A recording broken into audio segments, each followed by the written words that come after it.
Hello friends, good morning. നമ്മുടെ Kerala TV സീരിയലിലേക്ക് എല്ലാവർക്കും സ്വാഗതം. അങ്ങനത്തെ നാരങ്ങ പണി തുടങ്ങി മക്കളെ. നാരങ്ങയാണെങ്കിൽ സച്ചിയുടെ കൺട്രോളിലാണ്. അങ്ങനെ നമ്മുടെ സുധിയുടെ ദേഹത്തോടെ കിടന്ന് ഉരുണ്ട് സച്ചി പിടിച്ച് വലിച്ചപ്പോഴത്തേക്കും അത് നേരെ സച്ചിയുടെ അടുത്തേക്ക് പോന്നു.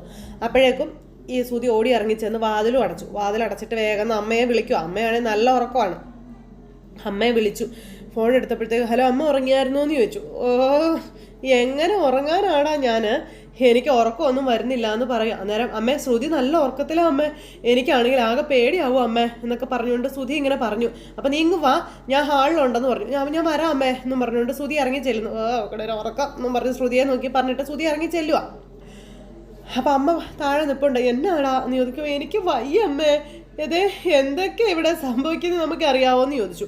എന്നാടാ എന്ന് ചോദിക്കുമ്പോൾ അമ്മേ കഥകിൽ മുട്ടുന്ന ശബ്ദം കേട്ട് ഞാൻ പുറത്തു വന്ന് നോക്കിയപ്പോഴേ അവിടെ എങ്ങും ആരുമില്ല എന്ന് പറഞ്ഞു. പിന്നെ എന്നിട്ട് ഞാൻ വാതിൽ തുറന്നിട്ടിട്ട് കിടന്നു. അപ്പോൾ പൂജാമുറിയിൽ സച്ചി വെച്ച നാരങ്ങ എൻ്റെ അടുത്തേക്ക് പറന്നു വന്നമ്മയെന്ന് പറഞ്ഞു. അപ്പോഴേക്കും അയ്യോ പറന്നു വരാനോ എന്ന് ചോദിച്ചാൽ അമ്മ അയ്യോ ബാബ വിളിക്കുക. അതെങ്ങനെ പറന്ന് എൻ്റെ അടുത്തേക്ക് വന്നു, ഞാൻ കണ്ടമ്മേ. പിന്നെ അത് ഉരുണ്ടങ്ങ് പോയമ്മേ. അന്നേരത്തേക്ക് അയ്യോ അതെ ഭയം കാരണം നിനക്ക് തോന്നിയതാവൂടാന്ന് അമ്മ പറയുമ്പോൾ ഇല്ലമ്മേ എനിക്ക് തോന്നിയതൊന്നുമല്ല, അതിനെപ്പറ്റി ചിന്തിച്ച് എൻ്റെ സമനില തെറ്റുമെന്ന് അമ്മ തോന്നുന്നതെന്ന് സുധി അന്നേരം അമ്മയോട് പറയുക. എടാ ഇനി എന്നാ ചെയ്യൂടാന്ന് ചോദിച്ചു. സച്ചി കൊണ്ടുവച്ച നാരങ്ങയുടെ ശക്തി ഇല്ലാണ്ടാക്കാൻ വേണ്ടിയിട്ടല്ലേ നമ്മൾ സ്വാമിയിൽ നിന്ന് പൂജിച്ച് വാങ്ങിയ മറ്റൊരു നാരങ്ങ കൊണ്ടുവന്ന് വെച്ചതെന്ന് അമ്മ മോനോട് ചോദിക്കുമ്പോൾ അമ്മേ നമ്മൾ കൊണ്ടുവന്ന് വെച്ച നാരങ്ങയെക്കാളും പവർ സച്ചി കൊണ്ടുവന്ന് വെച്ച നാരങ്ങയ്ക്ക് ഉണ്ടമ്മേ, സത്യം അമ്മേ, അതുകൊണ്ട് അത് ഇങ്ങനെയൊക്കെ കാണിക്കുന്നേ എന്നും പറഞ്ഞുകൊണ്ട് സുധി അന്നേരം അമ്മയോട് പറയണം. ഷൂന്നും പറഞ്ഞ് അമ്മ ഇങ്ങനെ നിൽക്കുക. അമ്മേ എനിക്കാണ് പേടിയാവും അമ്മേ, അമ്മേ എൻ്റെ കവളൊക്കെ നന്നായിട്ട് വേദനിക്കുന്നുണ്ട് അമ്മേ എന്നൊക്കെ പറയാം. എൻ്റെ വായ ഏത് സമയത്തും കോടാ അമ്മേ കോടാന്ന് പറഞ്ഞു സ്തുതി എന്നും പറഞ്ഞത് കരയാം. അപ്പൊ എൻ്റെ വായ ഇങ്ങനെ കോടിയിരുന്നാ പിന്നെ എന്നെ ആര് നോക്കും അമ്മ എന്നൊക്കെ ചോദിച്ച് എൻ്റെ ഷോറൂമിലെ കസ്റ്റമേഴ്സ് ഒന്നും വരില്ല എന്നും പറഞ്ഞ് സങ്കടം പറഞ്ഞുകൊണ്ടിരിക്കുക. അമ്മേ ഷോറൂമിന്റെ പരസ്യത്തിൽ എനിക്ക് എൻ്റെ ഒരു ഫോട്ടോ പോലും കൊടുക്കാൻ പറ്റില്ല അമ്മേ, ഇങ്ങനത്തെ ഒരു ഫോട്ടോ കൊടുത്താൽ നാട്ടുകാരൊക്കെ ആ ഫോട്ടോ നോക്കി ചിരിക്കത്തില്ല അമ്മേ എന്നൊക്കെ ചോദിച്ചാണ് മകൻ്റെ സങ്കടം മൊത്തം. അപ്പം വായ കോടിയെ പിന്നെ ഷോറൂമും പൂട്ടേണ്ടി വരില്ലേ അമ്മേ, അയ്യോ മൾട്ടി മില്യർ ആവുമായിരുന്നു എൻ്റെ സ്വപ്നം, ഇങ്ങനെ നടക്കും അമ്മേ എന്നൊക്കെ ചോദിച്ച് കരയുമ്പോൾ നീ നിന്നെക്കുറിച്ച് മാത്രമാണല്ലോടാ ചിന്തിക്കുന്നുള്ളൂ എന്നും ചന്ദ്ര, എന്നെക്കുറിച്ച് നീ ചിന്തിക്കുന്നേ ഇല്ലല്ലോ എന്നും. എടാ സുന്ദരിയായ എൻ്റെ വായ കോടിപ്പോയാൽ എങ്ങനെ ഇരിക്കൂടാ എന്നൊക്കെ അമ്മ ചോദിക്കുക. പുറത്തിറങ്ങി നടക്കാൻ പറ്റുമോടാ എനിക്ക്? അന്നേരം അമ്മേ അമ്മേ അമ്മേ അമ്മേ എന്നാ അമ്മേ നമ്മൾ ചെയ്യുന്ന എന്തെങ്കിലും ഒന്ന് പെട്ടെന്ന് ചെയ്തേ പറ്റുള്ളൂ അമ്മേ എന്നും പറഞ്ഞ് സുധി ഇങ്ങനെ ഇരുന്ന് അമ്മയോട് പറയുന്നു. ആ ലെമൺ വീട്ടിനകത്ത് ഇരിക്കുമ്പോഴല്ലേ പ്രശ്നം, നമുക്കതെടുത്ത് വീടിൻ്റെ പുറത്ത് കൊണ്ടുപോയിട്ടാലോ എന്ന് ചോദിച്ചു. അപ്പോൾ അയ്യോ വേണ്ട വേണ്ട വേണ്ട എന്ന് പറഞ്ഞ് അമ്മ ഇരിക്കുക. അമ്മ വീടിന് പുറത്തിട്ടാ പിന്നെ നമ്മുടെ വായ കോടി പോവില്ലമ്മേ, ഒരു കുഴപ്പം വരില്ലമ്മേ എന്നൊക്കെ പറഞ്ഞു. നാരങ്ങ നമ്മൾ തുടരുതെന്നല്ലേ ഭാമ പറഞ്ഞിരിക്കുന്നതെന്ന് ചന്ദ്രൻ നേരം ചോദിച്ചു. തൊട്ടാൽ നമുക്ക് എന്തെങ്കിലും പറ്റുവേടാ, അത് ഇവിടെ ഇരുന്നാൽ പറ്റുന്ന അത്രയും അതെടുത്ത് വെളിയിൽ കളഞ്ഞാലൊന്നും പറ്റത്തില്ലല്ലോ അമ്മേ, എന്തായാലും നമ്മുടെ രണ്ടുപേരുടെയും വായ കോടത്തില്ലല്ലോ എന്നൊക്കെ പറഞ്ഞിങ്ങനെ പറയുക. പിന്നെ അമ്മേ നോക്ക ഇപ്പം എല്ലാവരും നല്ല ഉറക്കുക, ഇതാണമ്മേ ശരിക്കും പറ്റിയ സമയം, അമ്മ വാ അമ്മേ, അമ്മ വാ ലെമൺ എടുത്ത് നമുക്ക് പുറത്ത് കളയാമേ, അമ്മ ധൈര്യമായിട്ട് വാമേ, അമ്മേ വാമേ വാ, അവൻ്റെ ഒരു നാരങ്ങയും കൂടോത്രോ എന്നും പറഞ്ഞുകൊണ്ട് ഇങ്ങനെ സുധി പോയ സുധി അങ്ങനെ തന്നെ നിൽക്കുക.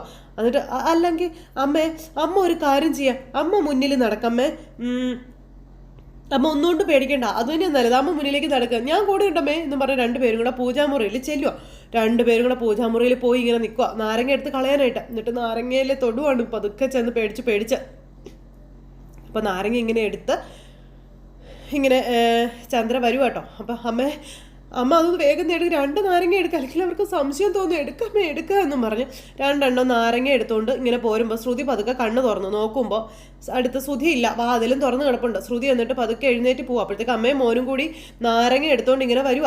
അപ്പോൾ പെട്ടെന്ന് ലൈറ്റ് ഓണായി. ആരാമ്മേ ലൈറ്റ് ഇട്ടത് എന്നും പറഞ്ഞുകൊണ്ട് ശ്രുതി ഇങ്ങനെ അമ്മയോട് ചോദിച്ചു. നോക്കുമ്പോൾ 2 നാരങ്ങയും കൈ പിടിച്ച് എല്ലാവരും വന്നിങ്ങനെ നിൽക്കുക. അമ്മയും മോനും നാരങ്ങയും കൈ പിടിച്ച് ഇങ്ങനെ നിൽക്കുന്നതേ. അപ്പോൾ അതെ പൂട്ട് വീണു അമ്മയ്ക്കും മോനും മനസ്സിലായി. എന്തായാലും അച്ഛനുണ്ട്, സച്ചിയുണ്ട്, രേവതിയുണ്ട്, ശ്രീകാന്തുണ്ട്, വർഷയുണ്ട്. ശ്രുതി അപ്പോഴത്തേക്ക് മേളിൽ നിന്ന് ഇറങ്ങി വരണം. എല്ലാവരും ഉണ്ടല്ലോ എന്നും പറഞ്ഞു നമ്മുടെ ശ്രുതി ഇങ്ങനെ അവിടെ നിൽക്കുക കേട്ടോ. ചന്ദ്രയുടെ കയ്യിൽ 2 നാരങ്ങ ഇങ്ങനെ ഇരിപ്പുണ്ട്. അപ്പോൾ നമ്മുടെ സച്ചി ആരാ പൊന്നുമോൻ, സച്ചി വരച്ച വരയിലല്ലേ കുഴിച്ച കുഴിയിൽ അമ്മയും മോനും മൂക്കും കുത്തി വീഴുകയും ചെയ്തു. രവിയണ്ണ ഇങ്ങനെ നോക്കിയിരിക്കും. അപ്പം ഞാൻ പറഞ്ഞില്ലേ അച്ഛാ ഇന്ന് രാത്രി ചിലർ ഉറങ്ങില്ല എന്ന്, ഇപ്പം എങ്ങനെയുണ്ട് എന്ന് സച്ചി അച്ഛനോട് ചോദിക്കാം. അന്നേരം നീ എന്തിനാ ചന്ദ്ര ഈ സമയത്ത് ഇവിടെ വന്ന് നിൽക്കുന്നേ എന്ന് രവിയേട്ടൻ ചന്ദ്രയോട് ചോദിച്ചു. അന്നേരം സച്ചി ഇങ്ങനെ ഇത് കേൾക്കാനായിട്ട് നിൽക്കുമ്പം അതിന് അച്ഛൻ അമ്മയ്ക്ക് കിടന്നിട്ട് ഉറക്കം വന്നിട്ടില്ല, എനിക്കും കിടന്നിട്ട് ഉറക്കം വന്നില്ല എന്ന് പറഞ്ഞുകൊണ്ട് സുധി ചാടി ഇറങ്ങി വന്ന് അമ്മയെ രക്ഷിക്കാനായിട്ട് ഇങ്ങനെ നിൽക്കുക. അല്ല, കയ്യിൽ ചെറുനാരങ്ങ ഉണ്ടല്ലോ, അതെന്തിനാ നിങ്ങൾ എടുത്തേ എന്ന് നമ്മുടെ ശ്രീകാന്ത് അന്നേരം ചോദിച്ചു. ലെമൺ ജ്യൂസ് ഉണ്ടാക്കി കുടിക്കാനായിരിക്കും അല്ലേ എന്ന് വർഷ ചോദിക്കും കേട്ടോ. അന്നേരം അച്ഛാ, പൂജാമുറിയിൽ ഞാൻ എന്തിനാണ് ചെറുനാരങ്ങ വെച്ചതെന്ന് അച്ഛന് മനസ്സിലായില്ലേ എന്ന് ചോദിച്ചു സച്ചി. സ്വർണം മാറ്റിയവർ ഭയന്ന് അതെടുത്ത് കളയാൻ നോക്കുമെന്ന് ഞാൻ അച്ഛനോട് പറഞ്ഞിരുന്നില്ലേ എന്ന് സച്ചി പറഞ്ഞു. അപ്പൊ എന്താ അമ്മ ഇത്? അപ്പോൾ സ്വർണം മാറ്റിയത് സുധിയേട്ടനാണല്ലേ എന്ന് ചോദിച്ചു. അയ്യോ, സുധിയൊന്നും അല്ല എന്ന് ചന്ദ്ര. അന്നേരം നമ്മുടെ രേവതി, അല്ലെങ്കിൽ പിന്നെ എന്തിനാ സച്ചേട്ടൻ പൂജാമുറിയിൽ വെച്ച നാരങ്ങ നിങ്ങൾ എടുത്തത് എന്ന് ചോദിച്ചു. അന്നേരത്തേക്കും ചന്ദ്ര ഇങ്ങനെ നിന്ന് വേർക്കുക. ഇങ്ങനെ പൂജിച്ചു കൊണ്ടുവന്ന നാരങ്ങയൊന്നും പൂജാമുറിയിൽ വെക്കരുത്, അത് വീടിന് ദോഷമാണെന്ന് ഭാമ പറഞ്ഞെന്നും ഇത് രണ്ടും പുറത്ത് കളയാൻ വേണ്ടി പോയതാ എന്ന് ചന്ദ്ര ഇങ്ങനെ ഇവരോട് പറയുക. അതെ അതെ അതെ, പുറത്ത് കളയാനാ ഞാൻ അമ്മയുടെ കൂടെ കൂട്ടിന് വന്നത്. അതെ അച്ഛാ, അതാ സംഭവം എന്നും പറഞ്ഞുകൊണ്ട് സുധി ഇങ്ങനെ നിന്ന് അച്ഛനോട് പറയട്ടോ. അച്ഛൻ ഇതൊക്കെ നിന്ന് കേൾക്കാം. അല്ല, അത് ഈ സമയത്ത് എടുത്ത് കളയുന്നത് എന്തിനാ? പകലെടുത്ത് കളഞ്ഞാൽ പോരെ എന്ന് ശ്രീകാന്ത് ചോദിച്ചു. ഭാമാൻ്റെ പറഞ്ഞിട്ടാണ് ഇത് ചെയ്തതെങ്കിൽ സച്ചിയേട്ടൻ കൊണ്ടുവച്ച നാരങ്ങ എടുത്തത് എന്തിനാണ് എന്ന് നമ്മുടെ രേവതി ചോദിച്ചു. സച്ചി ഇങ്ങനെ പല്ലുറുമ്മി ഇങ്ങനെ നിൽക്കുക കേട്ടോ. എന്താ മറുപടി പറയാനില്ലേ രണ്ടു പേർക്കൊന്നും രേവതി ചോദിക്കുക. അന്നേരത്തേക്കും ശ്രുതി ഇങ്ങനെ ഇറങ്ങി വന്നു. മൊത്തം കൊളാക്കിയെന്ന് ശ്രുതിക്ക് മനസ്സിലാക്കി. ഭാമാൻ്റെ പറഞ്ഞതുകൊണ്ടൊന്നുമല്ല, പേടി കാരണമാണ് ഇവർ നാരങ്ങ എടുത്ത് കളയാൻ നോക്കിയതെന്ന് നമ്മുടെ വർഷ അന്നേരം പറയും കേട്ടോ. അപ്പോഴത്തേക്കും ശ്രുതി ഇതൊക്കെ കണ്ട് അന്തം വിട്ട് നിൽക്കുക. അച്ഛാ, അത് സ്വാമി പൂജിച്ചെന്ന നാരങ്ങയൊന്നും അല്ല, ഞാനൊരു കടയിൽ ചെന്ന് വാങ്ങിച്ചുകൊണ്ട് വന്ന നാരങ്ങയാണെന്നും സുധിയാണ് സ്വർണം മാറ്റി വെച്ചതെന്ന് സംശയം ഉണ്ടായിരുന്നു എനിക്കെന്നും ഭയപ്പെടുത്തി ഇവരെ കൊണ്ട് സത്യം പറയിപ്പിക്കാൻ വേണ്ടിയിട്ടാണ് ഞാൻ അങ്ങനെ ചെയ്തതെന്നും നമ്മുടെ സച്ചി പറയണം. തീർന്നില്ലേ? അമ്മയും മോനും ദേ കിടക്കുന്നു മൂക്കും കുത്തി നാണം കേട്ട്. അന്നേരത്തേക്കും ആ കയ്യിലിരുന്ന നാരങ്ങ നമ്മുടെ ചന്ദ്രയുടെ കയ്യിൽ നിന്ന് ഉരുണ്ട് അവരുടെ മുന്നിലേക്ക് വന്നു വീണു. എല്ലാം വെറുതെ ആയിരുന്നു എന്ന് അമ്മയ്ക്കും മോനും ഇപ്പോഴല്ലേ മനസ്സിലായത്. അന്നേരം രവിയേട്ടൻ ഈ നാരങ്ങയിലേക്കും ഇങ്ങനെ ഇവരിലേക്ക് നോക്കി. അപ്പം നീ നാടകം കളിക്കായിരുന്നല്ലേടാ എന്ന് ചന്ദ്രൻ സച്ചിയോട് ചോദിക്കുമ്പോൾ, നാടകം കളിച്ചതൊന്നുമല്ല, പോലീസുകാർ പറയാറില്ലേ പ്രതിയെ വല വെച്ച് പിടിച്ചു എന്ന്, അതുപോലെ നിങ്ങളുടെ മകനെയേ ഞാൻ വല വെച്ച് പിടിച്ചതാണെന്നും പറഞ്ഞുകൊണ്ട് നമ്മുടെ സച്ചി പറയുക. അത് കേട്ട് കഴിഞ്ഞപ്പോൾ ഇങ്ങനെ ഒന്നും മിണ്ടാ നിൽക്കും ഈ രവിയേട്ടൻ. ശ്രുതി അന്നേരം മേളിൽ നിന്ന് യൂന്നും പറഞ്ഞിങ്ങനെ നിൽക്കുക. ശ്രുതി അപ്പോൾ അമ്മയെ നോക്കിയിട്ട് ശ്രുതി മേളിലോട്ട് കയറി പോകാൻ നോക്കും. അമ്മ എനിക്ക് പേടിയാവുന്നു പറഞ്ഞു. അപ്പം എൻ്റെ കൂടെ തന്നെ വരണേ എന്നും പറഞ്ഞുകൊണ്ട് അമ്മയും കൂട്ടിക്കൊണ്ട് രണ്ടെണ്ണങ്ങളും കൂടെ ഓടി രക്ഷപ്പെടാൻ നോക്കുമ്പോൾ നിൽക്കാം അവിടെ എന്ന് പറഞ്ഞു നമ്മുടെ സച്ചി. അന്നേരത്തേക്ക് പിന്നെ ഇങ്ങനെ പേടിച്ച് വിറച്ച് ഇങ്ങനെ നിൽക്കുക. ഇങ്ങോട്ട് ഇറങ്ങി വാടാന്ന് പറഞ്ഞു. ഇറങ്ങി വരാനാ നിന്നോട് പറഞ്ഞതെന്ന് സച്ചി പറയുമ്പോൾ പേടിച്ച് വിറച്ച് ശ്രുതി ഇറങ്ങി വരുക. അപ്പോഴും രവിയേട്ടൻ ഒന്നും മിണ്ടാതെ ഇങ്ങനെ നിൽക്കുക. വേഗം തന്നെ ശ്രുതി അങ്ങോട്ടേക്ക് ഇറങ്ങി വന്നു. നീ തന്നെയാ സ്വർണം മാറ്റി, അത് ഞാൻ ഉറപ്പിച്ചു എന്ന് സച്ചി പറയുമ്പോൾ, സച്ചി നീ ആവശ്യമില്ലാത്ത പ്രശ്നം ഉണ്ടാക്കരുതെന്ന് പറഞ്ഞു ശ്രുതി വാന്ന് പറഞ്ഞു. ശ്രുതി വലിയ ആള് കളിച്ച് ശ്രുതിയെയും കൊണ്ട് അങ്ങ് പോകാൻ നോക്കുമ്പോൾ അവിടെ നിൽക്കാൻ പറഞ്ഞു. അവിടെ നിന്ന് നിങ്ങളങ്ങനെ ആള് കളിച്ചൊക്കെ പോയാലോ, വിചാരണ നടക്കുക ഇവിടെ, അതിനിടയിൽ പോകാൻ പാടില്ല എന്ന് സച്ചി പറയുവാണ്. ഞാൻ ചോദിക്കുന്നതിന് സത്യസന്ധമായിട്ട് നീ മറുപടി പറയണമെന്ന് പറഞ്ഞു. രേവതിയുടെ സ്വർണ്ണം നീ എന്നാ ചെയ്തതെന്ന് ചോദിച്ചു. അല്ല ഇപ്പം എന്നോട് ചോദിച്ചാൽ ഞാനെന്നാ പറയാനാണെന്ന് ശ്രുതി അന്നേരം സച്ചിയോട്.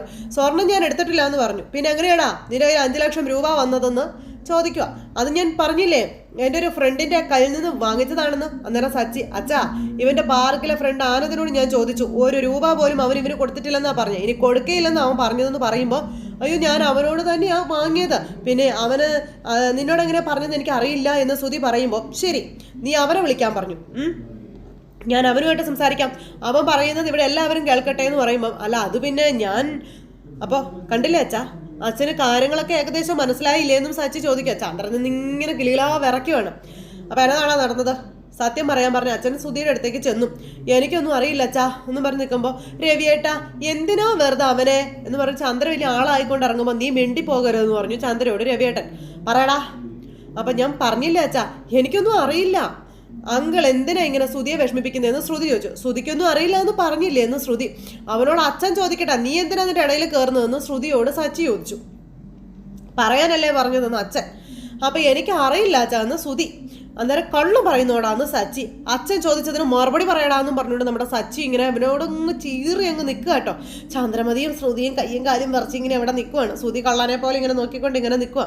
അന്നേരം അതേടാ ഞാനാ നിന്റെ ഭാര്യയുടെ സ്വർണ്ണം എടുത്ത് വിറ്റത് എന്ന് ശ്രുതി എല്ലാവരുടെയും കേൾക്കെ പരസ്യമായി അതങ്ങ് സമ്മതിച്ചു.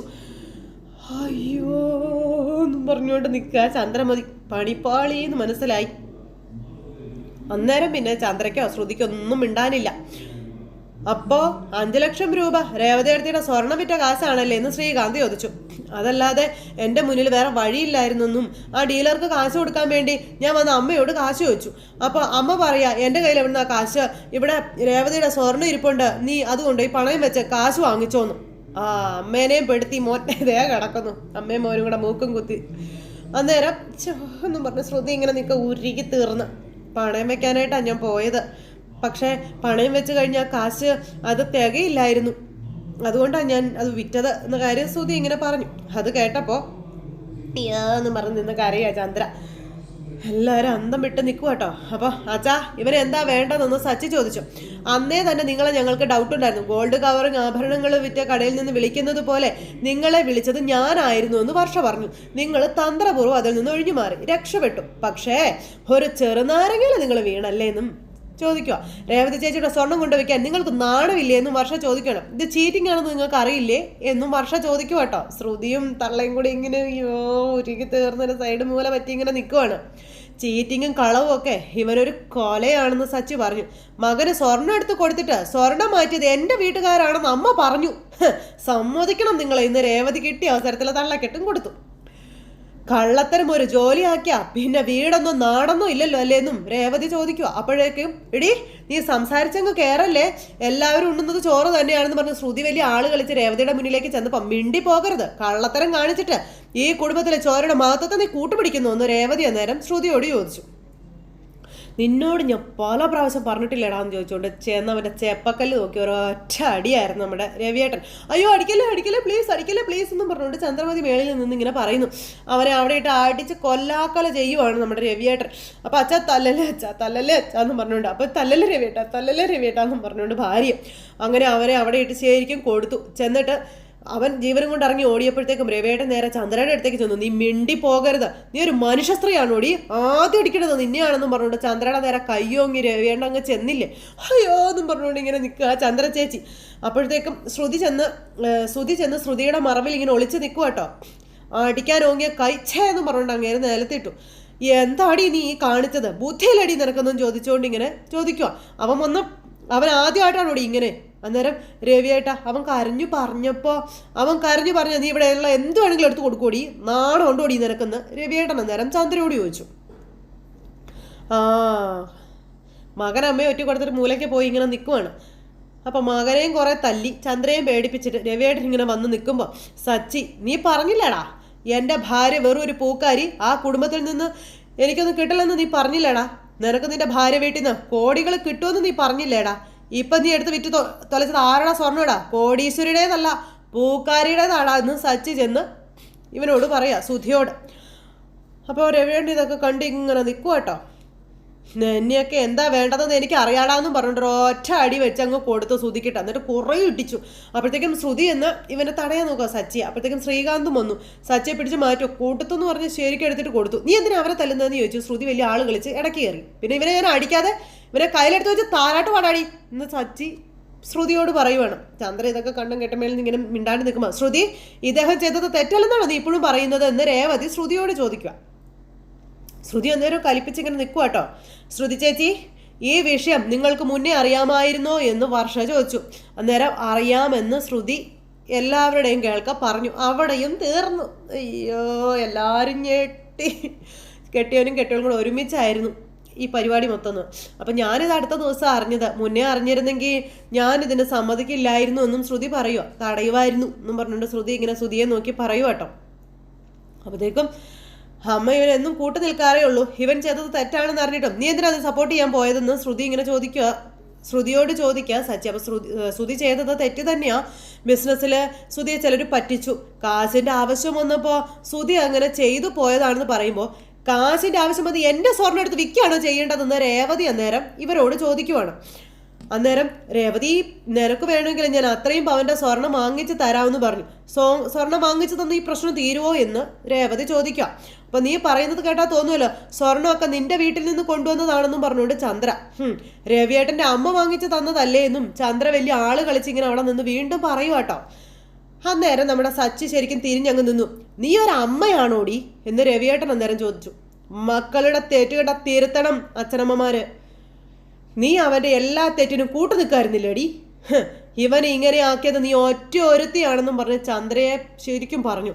മകനോടൊപ്പം ചേർന്ന് കള്ളത്തരം കാണിക്കുക, നിന്നെ പോലെ ഒരമ്മ ഈ ഭൂലോകത്ത് വേറെ കാണില്ലടി എന്നും പറഞ്ഞുകൊണ്ട് അദ്ദേഹം പറയും കേട്ടോ. ഇവൻ ഇങ്ങനെ നേരം ഷോ എന്നും പറഞ്ഞ് ഇങ്ങനെ അവിടെ നിൽക്കുക.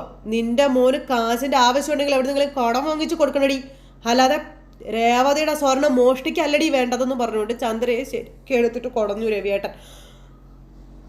അന്നേരവും ചന്ദ്ര ഇങ്ങനെ കരഞ്ഞു വിളിച്ച് ഇങ്ങനെ അവിടെ നിൽക്കുവാണ്. എന്തൊരു അഭിനയമാടി നിന്റെ, സമ്മതിക്കണം നിന്നെ ഞാൻ സമ്മതിച്ചു. എല്ലാം ചെയ്തിട്ട് ഒന്നും അറിയാത്തതുപോലെ കുറ്റം രേവതിയുടെയും അവരുടെ വീട്ടുകാരുടെയും തലയിൽ കൊണ്ട് വെച്ചില്ലടി നീ. എൻ്റെ അമ്മയെ പോലെ നീ കുറ്റപ്പെടുത്തിയില്ലടി എന്ന് ചോദിച്ചു. എന്തൊരു ജന്മമാടി നിന്റെ അതൊന്നും ചോദിച്ച് ചന്ദ്രമതിയെ എടുത്തിട്ട് അവിടെ ഇട്ട് നമ്മുടെ രവിയുടെ കോട്ടഞ്ഞ് പണ്ടാര അടക്കുന്നിടത്ത് ഇന്നത്തെ കഥ അവസാനിച്ചു. അപ്പോൾ എല്ലാവരും കാത്തിരുന്ന് കാണുക. എല്ലാവർക്കും നല്ലൊരു ദിവസം ആശംസിക്കാം കേട്ടോ. ടാറ്റാ.